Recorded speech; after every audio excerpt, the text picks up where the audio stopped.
మనిషిని చూసి గుసగుస పెట్టే అమ్మలక్కలుండ్రు. మనిషిని చూసి గుసగుస పెట్టే అమ్మలక్కలుండు.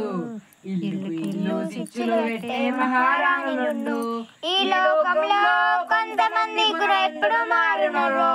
ఏ కుళ్ళు కుట్రాలేని రోజులు ఎన్నడొస్తాయిరో.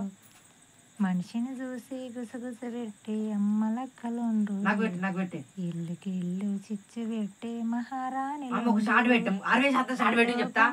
ఓ అబ్బా నాకు 60% షాట్ పెట్టు. ఉన్నారురా ఈ లోకంలో కొంతమందికి ఎంత చెప్పిన బుద్ధి రాదురా. విడివర్రాకుంటానైతే అస్సలు ఉంటా లేడురా. చదువుకొని బాగుపడవంటే సాకలేరిగిపోతానంటాడే. సాకోళ్ళలో ఏరికిపోతా అంటాడే. చదువుకోరా అంటే గాలలు పడతా.